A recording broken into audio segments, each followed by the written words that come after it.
Salut les mécamaniacs. Aujourd'hui on fait la vidange de la 159. Pour faire la vidange, on va avoir besoin en théorie de 6,4 litres d'huile et d'un filtre à huile. Donc j'ai chauffé le véhicule avant, je l'ai chauffé à peu près à 90 degrés comme il va refroidir le temps que je démonte tout, afin que l'huile soit plus fluide pour mieux s'écouler comme toujours. Donc là on va enlever le cache. Pour enlever le cache, il suffit de tirer. Les caoutchoucs ils restent dessus souvent.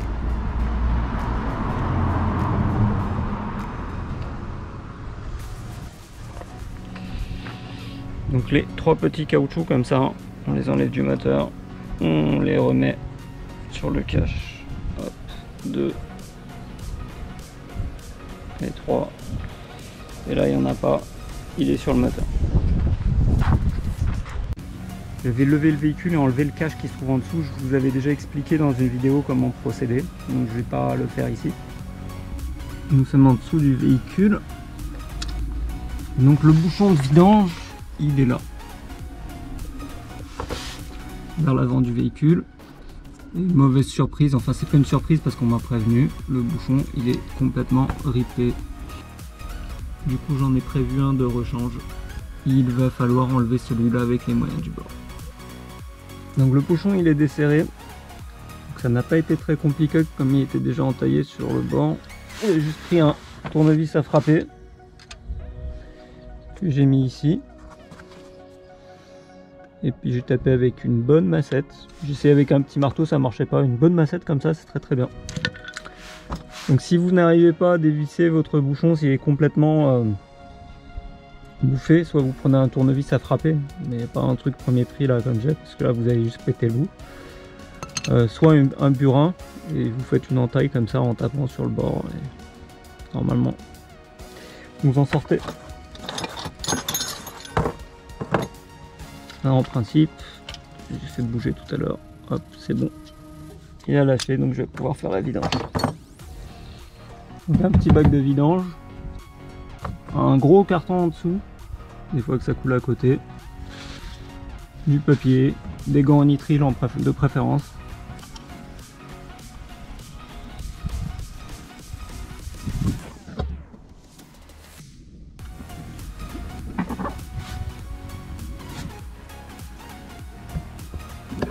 Et on va laisser l'huile se vider gentiment. Là, le temps que ça coule, pour que ça coule mieux, on va dévisser le bouchon. Visse le bouchon de remplissage. Et puis on le laisse dessus, comme ça rien ne tombe à l'intérieur. On prend la jauge, on la sort. On la met de côté à un endroit où elle ne va pas se dégueulasser. On va en plus dévisser le couvercle du filtre à huile qui est ici.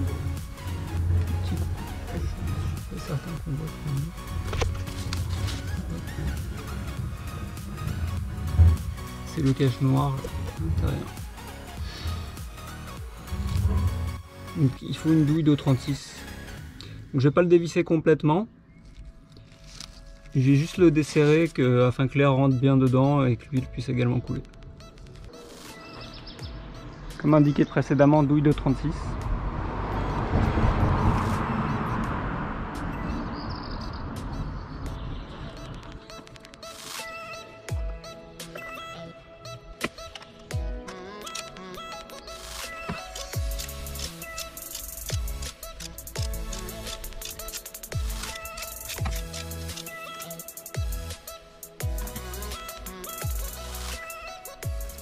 Donc je l'ai juste desserré, là on va attendre que tout coule et pendant ce temps là moi je fais le filtre à air.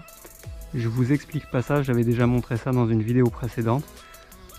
Si vous ne l'avez pas encore vu, je mettrai un lien à la fin de la vidéo pour que vous puissiez la voir. Donc moi je me prends un petit sac comme ça en plastique afin de ne pas en foutre partout.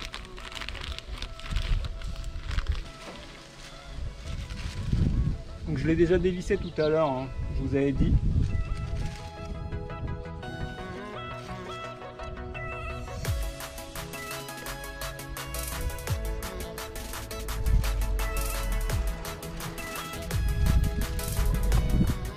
Voilà l'ancien filtre. L'avantage d'avoir dévissé avant, c'est que ça a bien coulé et là il n'y a plus grand chose qui coule en fait du filtre. Donc ça évite d'en foutre partout. Voilà l'ancienne cartouche filtre 30.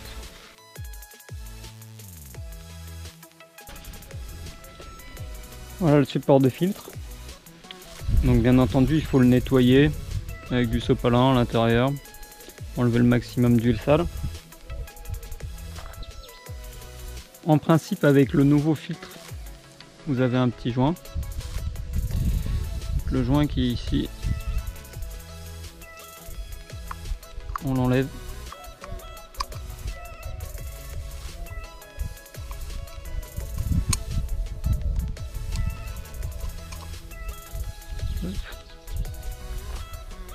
Voilà. Essuie un petit coup encore.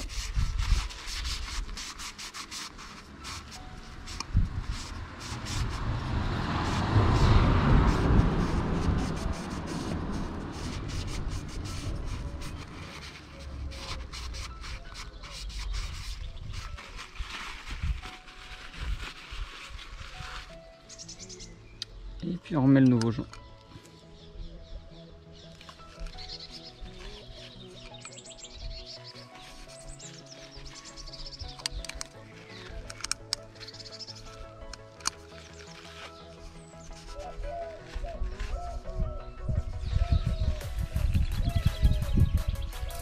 Mauvaise surprise, j'ai remis finalement l'ancien joint. Parce que le nouveau joint du filtre Bosch, malheureusement, il est mal moulé, il y a une espèce de rebord, autant à l'intérieur qu'à l'extérieur. Alors par endroit il est tout petit, mais j'ai vu un endroit ça dépasse beaucoup. Je sais pas si ça se verra à la caméra, je vois pas très bien. Et du coup j'ai peur qu'il soit pas étanche. Donc, je préfère risquer de mettre l'ancien joint. Donc en principe on met un nouveau joint. Moi je vous ai dit que j'ai remis l'ancien parce que le nouveau il était vraiment pas terrible. Donc je préfère garder l'ancien parce qu'à mon avis le nouveau je risque d'avoir des fuites et l'ancien il a pas l'air mal. On remet le filtre, ça c'est un filtre neuf de la marque Bosch. Donc en principe il n'y a pas de sens. Donc, normalement il faut le mettre et bien l'emboîter. Hop, voilà, il est emboîté jusqu'au fond.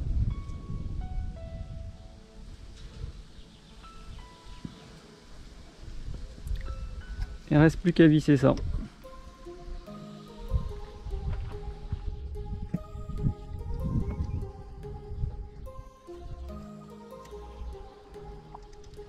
Alors c'est franchement pas pratique, il n'y a vraiment pas beaucoup de place.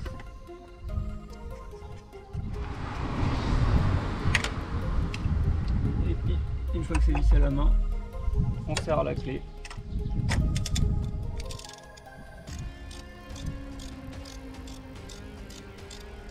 On sent que ça arrive en butée, on met juste un très léger coup, parce que c'est en plastique. Voilà.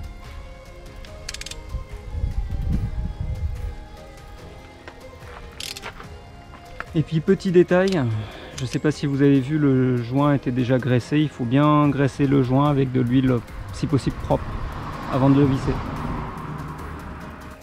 Bon, on reste à revisser le bouchon. Donc, comme il était mort, moi j'en ai recommandé un. Et là il est fourni avec un joint de cuivre que moi je vais pas utiliser. Là si vous voulez voir la référence du bouchon.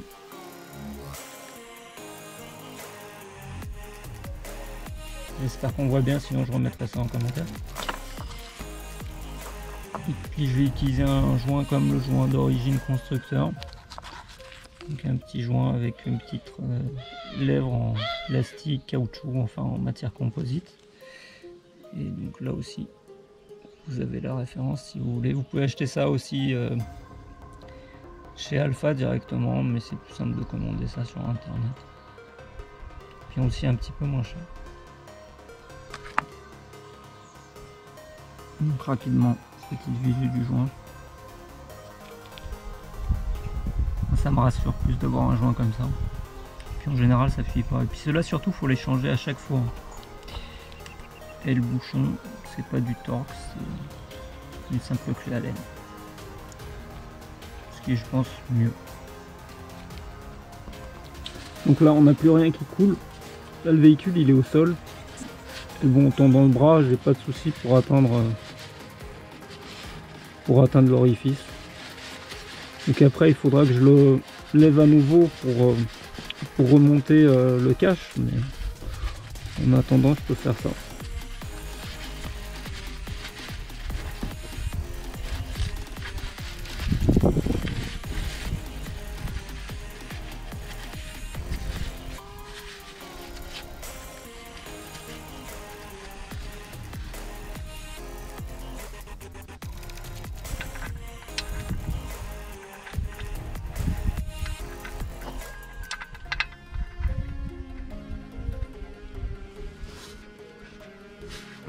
Oh, j'ai cru que c'était pas le bon bouchon parce qu'il se vissait pas, il y avait un petit point dur. Donc petite info complémentaire, le bouchon il nécessite une clé Allen de 8 mm et le couple de serrage indiqué par la revue que moi j'ai, il est entre 18 et 22 Nm, et pour info c'est le même que sur les moteurs 1,9 litre sur la 159. Donc moi je vais le serrer à 22 Nm.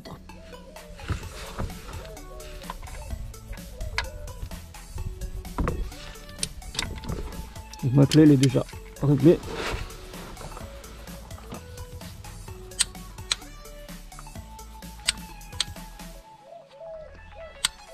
C'est vraiment pas très fort. Un petit truc intéressant que vous pouvez faire en récupérant l'ancien filtre. Une fois que l'huile s'est écoulée, vous regardez à l'intérieur s'il n'y a pas de limaille, s'il n'y a pas de merde. Là celui-là j'ai déjà regardé, il est très propre. Enfin, il est très propre. Il est noir mais il n'y a même pas de petite merde dedans. Il n'y a pas de limaille, il n'y a rien qui brille. Donc c'est plutôt bon signe. Donc je sais pas si je l'ai dit avant, ça c'est un filtre Mecha Filter, c'est écrit Mecha dessus. Et je préfère les filtres avec une petite partie en plastique ici. Bon après à tort à raison, mais ça me donne plus un sentiment de qualité ou d'étanchéité plutôt que les filtres qui ont juste de la colle coulée ici. Enfin de la colle, ou plutôt un genre de résine. Petit truc à noter quand même, ça c'est un filtre Mecha Filter. Moi perso j'en utilise jamais, mais j'ai vraiment eu du mal à le sortir, c'est bien la première fois. J'en ai fait pas mal des vidanges comme ça et j'ai jamais eu de soucis avec les autres filtres, c'est bien la première fois, j'ai vraiment eu du mal à le sortir du support. On n'a pas encore parlé de préconisation. Donc sur ce véhicule, il est préconisé de faire la vidange tous les 30 000 km. Pour moi, clairement, c'est beaucoup trop. Moi, je la fais tous les 10 000 et je vous conseille en tout état de cause de ne pas dépasser les 15 000. Et encore 15 000 si vous faites pas mal de route. Hein. Et de la route, c'est pas 30 km. Niveau quantité d'huile, la revue indique 6,4 litres. En mettant 6 litres, vous êtes déjà au-dessus du maximum de la jauge en général. Je pense qu'il doit rester une bonne quantité d'huile à chaque fois dans le moteur. J'avais regardé un petit peu, en gros lors d'une vidange, il n'y a personne qui met 6,4 litres comme indiqué. Moi en général je mets 5,5 litres, je regarde au niveau de la jauge et après je rajoute au fur et à mesure. L'huile préconisée. Alors le bouquin de la voiture préconise de la Selenia WR 5W40. Alors 5W40 c'est très bien, par contre la Selenia VR elle n'a pas de spécification par rapport au FAP. Donc, la spécification par rapport au FAP c'est la spécification C3, c'est des huiles en faible teneur en cendres. Donc moi je vous conseille de prendre une huile 5W40 estampillée C3 tout simplement pour préserver votre FAP. Donc là moi j'ai de la Motul 8100 X-Clean. Avant j'utilisais de la Castrol 5W40 aussi en C3. Par contre, ce que je vous déconseille, c'est de mettre de la 5W30. On retrouve cette préconisation des fois, souvent les centres auto, ils mettent ça. La 5W30 a la spécification C2, donc faible teneur en cendres et aussi économie de carburant. Mais si elle est économique en carburant, c'est parce que le film d'huile, il est plus fin. Donc ça va moins bien protéger votre moteur. Personnellement, c'est mon avis personnel qui n'engage que moi, je vous déconseille d'utiliser de la 5W30 dans ce moteur. C'est parti, on va remplir le moteur. Donc je mets 5 litres pour commencer. J'ai un petit peu tiré la jauge pour éventuellement faire rentrer de l'air.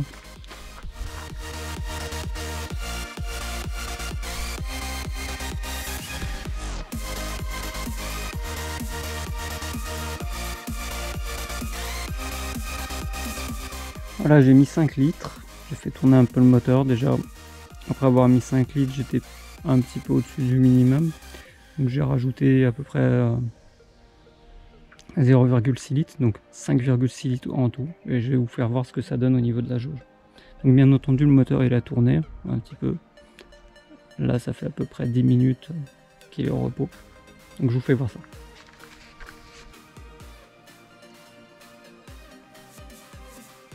Je sais pas si on verra très bien. En tout cas, avec 5,6 litres, je suis à fond.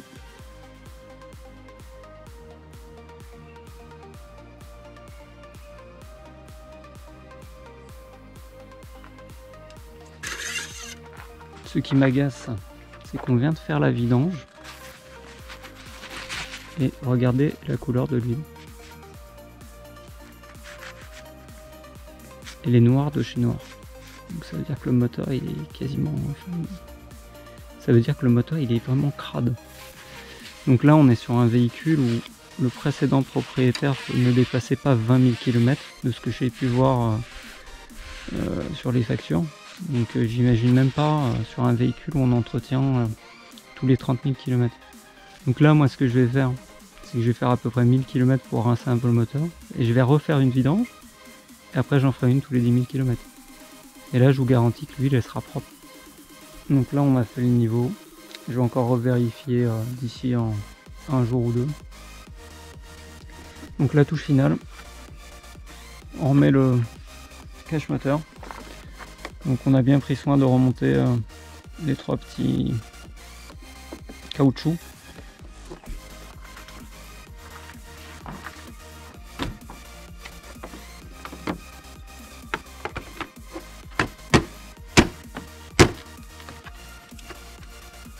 Donc c'est terminé, il restera juste à remonter le cache moteur, mais moi je vais attendre un jour ou deux, comme ça je pourrai voir s'il n'y a pas de fuite par en dessous.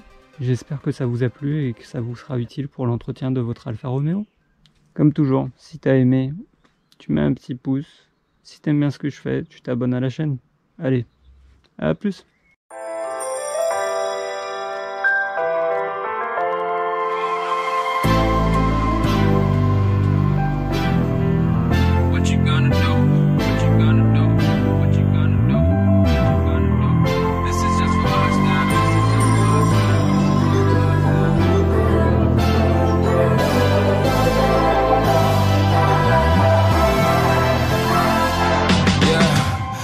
Never ever find the right words.